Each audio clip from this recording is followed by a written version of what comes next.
여러분 안녕하십니까? KNN 뉴스아이 시작합니다. 부산의 코로나19 확진자가 일주일 사이 20% 이상 급증했습니다. 경남도 4주 연속 증가세를 보이고 있는데 숨은 감염자를 고려하면 실제 확진자 규모는 더 클 것으로 보입니다. 박명선 기자가 보도합니다. 평일 낮 시간, 코로나19 검사를 받기 위해 시민들이 선별진료소를 찾습니다. 코로나19 확진자는 이달 들어 다시 급증하고 있습니다. 5월, 6월에는 일평균 150명 발생하였습니다. 하지만 7월 셋째 주부터는 일평균 300명대로 증가하였습니다. 부산의 신규 확진자는 일주일 전보다 22%가량 늘었습니다. 10대가 16%로 가장 많았고 60대도 15%로 비중이 높았습니다. 경남도 신규 확진자가 4주 연속 증가했습니다. 특히 최근에는 또 10대가 또 많이 발생을 하고 있는 상황입니다. 그러한 요인으로 저희가 예상을 하기로는 여름철 이동량이 많아진 것과 그리고 학교의 방학이 이제 도래한 것 등 확진자가 갑자기 급증한 것은 지난달부터 격리 의무가 권고로 바뀌고 휴가철 이동량이 늘어났기 때문으로 분석됩니다. 또 장마와 무더위가 계속되는 요즘 에어컨 등 냉방기기 사용에 따른 환기 부족도 확진자 증가의 원인으로 보입니다. 증상이 있어도 검사를 받지 않는 숨은 감염자를 포함하면 실제 확진자 규모는 더 클 것으로 보입니다. 여기다 최근 독감과 감기 환자도 늘면서 호흡기 감염병을 우려하는 목소리도 높습니다. 지금 호흡기 바이러스 중에서 인플루엔자 바이러스, 다음에 코로나 바이러스가 동시에 유행이 많습니다. 특히 고령자에서 노인들께서 갑자기 열이 나거나 기침했을 때는 반드시 코로나나 또는 이 인플루엔자 독감인지 확인해 보시고 조기에 방역 당국은 에어컨 등 냉방기기 사용 시 실내 환기가 중요하고 특히 노약자들의 각별한 주의를 당부했습니다. KNN 박명선입니다. 반려견 인구가 해마다 늘고 있지만 여전히 열악한 환경에 방치된 개들도 많습니다. KNN 취재진이 불법 개농장 적발 현장을 다녀왔는데 위생 상태는 말할 것도 없고 불법 도살 의혹을 살 만한 수준이었습니다. 이민재 기자가 취재했습니다. 벌겋게 녹이 오른 철장 안에 갇힌 개들이 짖기 시작합니다. 수십 년 넘게 운영된 것으로 보이는 불법 개농장입니다. 몇십 년 되지. 부산시 되기 전에 경상남도 때부터 개 키우기 자리고. 철장은 쏟아지는 비조차 제대로 막을 수 없을 만큼 열악합니다. 제 뒤로 보이는 좁은 철장 안에는 어린 개들이 가득합니다. 철장 바닥은 개들의 배설물 처리가 용이하게 뚫려 있는데 이 때문에 개들은 제자리에 가만히 서 있기조차 힘들어 보입니다. 철장 아래는 오래된 배설물과 털이 가득해 악취가 진동합니다. 뜬장이라고 하거든요. 철조망이 듬성듬성해서 똥오줌이 떨어지게 이런 구조로 되어 있거든요. 축사허가나 가축분뇨법 이런 것들 다 이제 불법인 상태이고요. 건물 안에는 개 먹이로 보이는 무언가가 지저분한 드럼통에 담긴 채 방치돼 있습니다. 커다란 가마솥과 탕약을 만드는 탕재기는 물론 냉장고엔 정체 모를 고기까지 가득해 불법 도살 의혹도 제기됩니다. 구청은 비위생적인 사육 환경 등을 동물보호법 위반으로 판단해 경찰에 고발하고 불법 도살에 대한 수사도 의뢰했습니다. 도살 문제 때문에 몇 번 방문을 하고 주위에 물어보고 확인을 해도 도저히 확인이 안 돼서 그래서 수사 의뢰까지 한 상태입니다. 또 농장 시설이 인허가를 받지 않은 불법 건축물이라며 강제 철거에 앞서 원상복구 명령도 내렸습니다. 어찌됐는데 아무튼 불법은 불법이잖아. 12월 달 안에 없앨 테니까 좀 봐달라고 좀 나오지 말라고 제발 부탁해. 또 나오고 지하수를 막 쓰냐. 아이고. 허가나 면허 없이 동물을 도살하면 처벌할 수 있도록 동물보호법이 강화됐지만 불법 개사육은 곳곳에서 암암리에 이루어지고 있습니다. KNN 이민재입니다.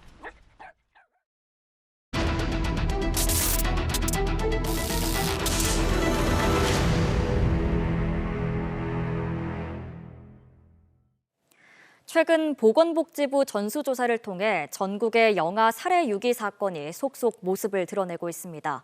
저희 KNN은 왜 이렇게 끔찍한 사건이 벌어지고 있는지 진단하기 위한 기획 보도를 준비했습니다. 먼저 영아 살해 실태가 어떤지 김민욱 기자가 판결문을 분석했습니다. 2,123명, 병원 출산 기록은 있는데 출생 신고가 되지 않은 아이들입니다. 지난 2015년부터 단 8년 동안의 정부 기록인데 이렇게나 많습니다. 전국적으로 하룻밤 자고 나면 영아 살해 소식이 들려오고 있습니다. 우리는 몰랐다고 말하지만 우리 주변에서 끊임없이 일어나고 있었던 불편한 진실입니다. 이에 저희 K는 이 판결문 열람 시스템을 통해 이 최근 10년 동안 전국의 영아 살해, 유기 사건 등 관련 사건 1심 판결문 74건을 확보해 분석했습니다. 영아 시신이라는 검색어로 111건을 파악한 뒤 항소심 대법원 사건 등 37건을 제외한 74건이 분석 대상입니다. 이 가운데 아동학대 치사 등을 제외한 영아 살해 사건은 34건이며 실형 선고 20건, 집행유예 14건입니다. 정말 내가 살아가는 세상에서 지금 현재도 벌어지고 있는 일인가. 영아 살해로 형량이 가장 높았던 사건은 대전지법 사건으로 아이 어머니와 아버지에게 각각 징역 5년과 3년이 선고됐습니다. 이들은 원치 않는 임신을 했다는 이유로 아이를 출산한 뒤 방치해 살해한 뒤 공영 주차장 인근 땅에 묻었습니다. 영아 살해로 가장 낮은 형량은 징역 1년에 집행유예 2년으로 창원지법 판결 등 4건입니다. 아이 어머니는 원치 않는 임신으로 출산하자 집 화장실에서 아이를 낳은 뒤 살해하고 시신을 쓰레기 수거함에 버렸습니다. 재판부는 피고인이 초범이고 반성한다는 이유로 집행유예를 선고했습니다. 쓰레기 수거함에 버렸단 말이에요. 정말 어떤 죄질도 좀 나쁨에도 불구하고 집행유예가 나왔어요. 가해자에 대한 어떤 서사를 온정적으로 좀 받아들인 게 아닌가. 이처럼 집행유예형은 대부분 초범이거나 반성한다는 이유가 양형에 영향을 미쳤습니다. 자해적으로 미혼모나 혹은 아이를 제대로 키울 수 없는 상태에서 아이를 출산한 경우에도 그 사회에서 아이를 받아서 양육을 할 수 있을 정도로 제도가 갖추어지지 못했기 때문에 어쩌면 살인으로 이어지지 않는 것인가라는. 범행 당시 환경을 살펴보면 출산 직후 범행이 36건으로 가장 많았습니다. 출산 장소는 대부분 화장실 등 병원 밖이 많았습니다. 가해자들은 20대 등 성인뿐만 아니라 10대 미혼모들도 3명 확인됐습니다. 가해자가 지적 장애가 있는 경우도 4건 있었습니다. 정부 전수조사로 영아 살해 실체가 조금씩 드러나고 있지만 이미 오랜 기간 동안 끔찍한 범행이 계속 이어졌다는 사실을 이 판결문들은 말해주고 있습니다. KNN 김민욱입니다. 부산대학교 병원 파업이 유례 없이 길어지고 있습니다. 파업 뒤 3차례 교섭이 있었지만 합의점을 찾지 못하면서 보다 못한 교수회가 긴급 토론회를 제안했는데요. 팽팽한 대립 속에서도 큰 틀에서는 합의 의지도 보였습니다. 최한솔 기자가 취재했습니다. 부산대학병원의 파업이 9일째 계속되고 있습니다. 그동안 3차례 교섭이 있었지만 입장차만 확인하고 파업은 속수무책 이어지고 있습니다. 교수회가 긴급 공개 토론을 제안했고 노사가 직원들 앞에 나섰습니다. 충분히 논의해서 빠른 시일 내에 병원이 정상화될 수 있도록 최선을 다하겠습니다. 토론에서 나오는 내용들을 또 기반으로 해서 좀 더 나아가는 협상이 진행될 거라고 생각합니다. 한자리에 모인 노사는 먼저 직접적인 피해 당사자인 시민들에게 사죄의 뜻을 밝혔습니다.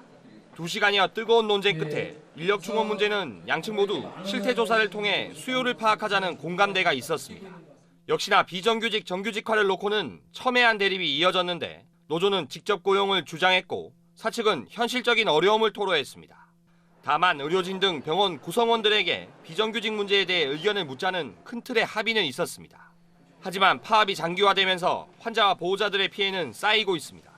입원 수술하기로 이제 했는데 한 사흘 나흘 만에 통화가 됐는데 물론 지금 답변밖에 못하는 거죠. 노사는 토론회를 마친 뒤 곧바로 교섭에 들어간 가운데 노조는 이번 주까지 합의가 이루어지지 않는다면 다음 주부터는 장애투쟁에 들어간다고 밝히면서 이번 주말이 부산대병원 파업의 골든타임이 되고 있습니다. KNN 최한솔입니다. 진주의 한국국제대가 결국 파산해 폐교 수순을 밟고 있습니다. 전국에서는 20번째, 부산 경남에선 동부산대에 이어 2번째인데요. 남은 학생들의 학습권은 보장돼야 한다는 목소리가 높습니다. 정기영 기자의 보도입니다. 법원이 파산을 선고한 한국국제대입니다. 모든 건물에 파산 선고 알림이 붙었습니다. 강의실은 텅 비었고 쓰레기가 나뒹굽니다. 먼지와 곰팡이가 수북합니다. 가장 큰 문제는 갈 곳을 잃은 학생들. 휴학생까지 600여 명이 여전히 학교를 다니고 있습니다. 빨리빨리 돼야지 저희도 입장에서는 조금 대비를 할 텐데 위에서도 어떻게 한다. 내년까지 올해까지는 유지되는데 내년에는 가야 된다. 근데 어디로 가는지도 얘기가 안 나와 있고. 4학년들은 올해 안에 졸업시키고 1에서 3학년은 경남의 다른 대학들로 특별 편입을 시킨다는 계획입니다.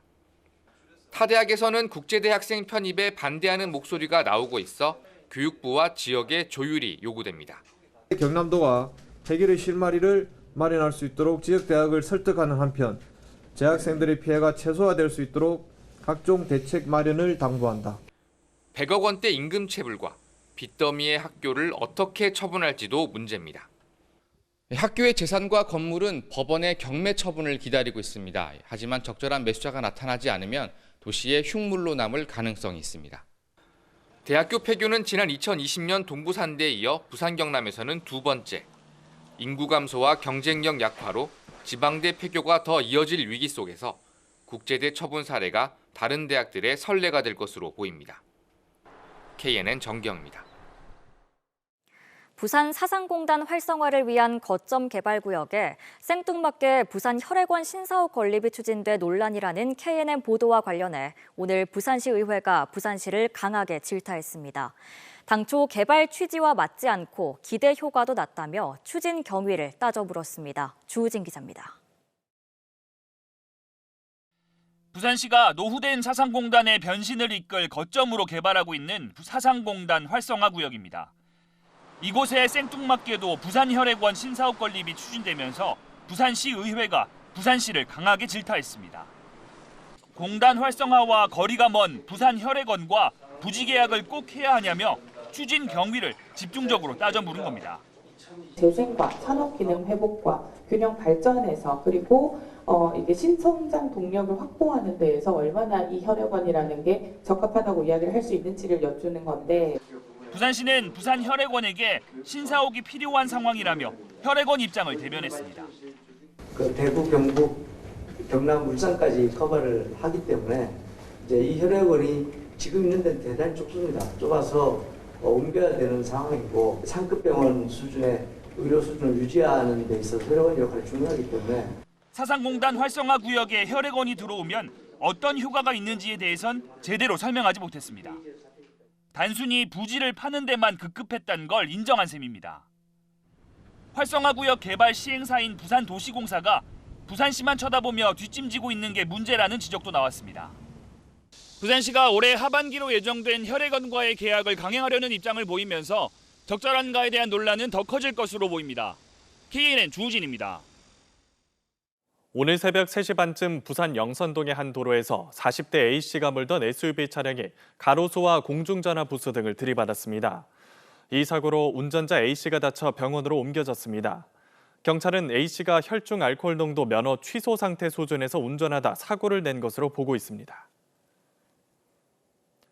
최근 울산의 한 복지시설에서 독극물로 의심되는 해외 우편물이 배달돼 경찰이 수사에 나선 가운데 경남에서도 해외 우편물에 대한 독극물 의심 신고가 들어왔습니다. 우편물은 2달 전 말레이시아에서 경남 하만의 한 건설자재 업체로 배달된 것이며 받는 사람이 확인되지 않아 그대로 보관됐습니다. 경찰은 화생방 간이 진단 검사를 한 뒤 우편물을 열었지만 독극물로 의심할 만한 점은 발견하지 못했다고 밝혔습니다. 부산고등법원 창원재판부 형사 2부는 공직선거법 위반 혐의로 기소된 박종우 거제시장 배우자 A씨에 대한 항소심에서 원심과 같은 벌금 250만 원을 선고했습니다. A씨는 지난 2021년 7월 경남 거제의 한 사찰에 이틀에 걸쳐 1,000만 원을 기부한 혐의로 재판에 넘겨졌으며 원심과 같은 형이 유지되면서 박종우 시장은 시장직을 유지할 수 있게 됐습니다. 축구 국가대표 미드필더 이강인이 속한 프랑스 프로축구팀 파리 생제르맹이 다음 달 3일 부산 아시아드 주경기장에서 K리그 팀인 전북현대와 친선 경기를 펼칩니다. 경기 시간은 추후 공개될 예정인 가운데 오픈 트레이닝은 경기 하루 전인 다음 달 2일부터 열립니다. 30도에 육박하는 폭염 속에 건설 현장 등 야외에서 일하는 노동자들을 응원하기 위한 캠페인이 열렸습니다. 오늘 캠페인에서는 노동자들에게 시원한 커피와 함께 쿨토시와 스카프, 부채 세트를 나눠줬으며 맥박과 뇌파 등을 측정해주는 건강검진도 이뤄졌습니다. 부산 향토기업인 세정그룹이 2030 엑스포 유치 후원 기부금 3억 원을 부산시에 전달했습니다. 박순호 세정그룹 회장과 계열사 대표들은 2030 엑스포 유치를 위해 국제박람회기구 BI 회원국들을 대상으로 유치 교섭 홍보를 하는 데 써달라며 3억 원을 전달했습니다. 독극물 의심 소포 사태가 전국적으로 발생하고 있습니다. 해외 등지에서 배달 온 낯선 소포는 절대로 개봉하지 마시고 경찰에 신고하시기 바랍니다.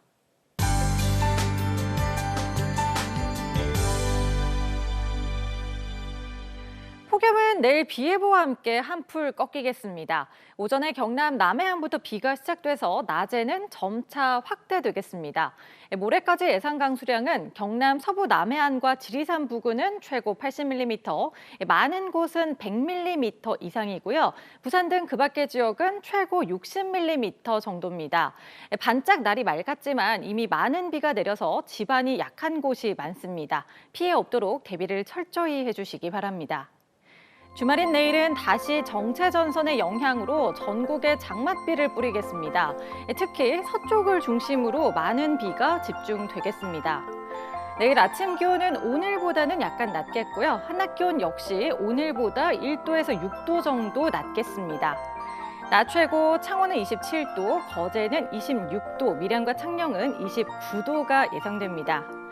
부산도 낮 최고 28도, 양산은 29도가 예상돼서 평년 기온을 살짝 밑돌겠습니다. 바다의 물결은 먼 바다를 중심으로만 다소 높게 일겠습니다. 이번 비 예보는 월요일까지 이어지겠습니다.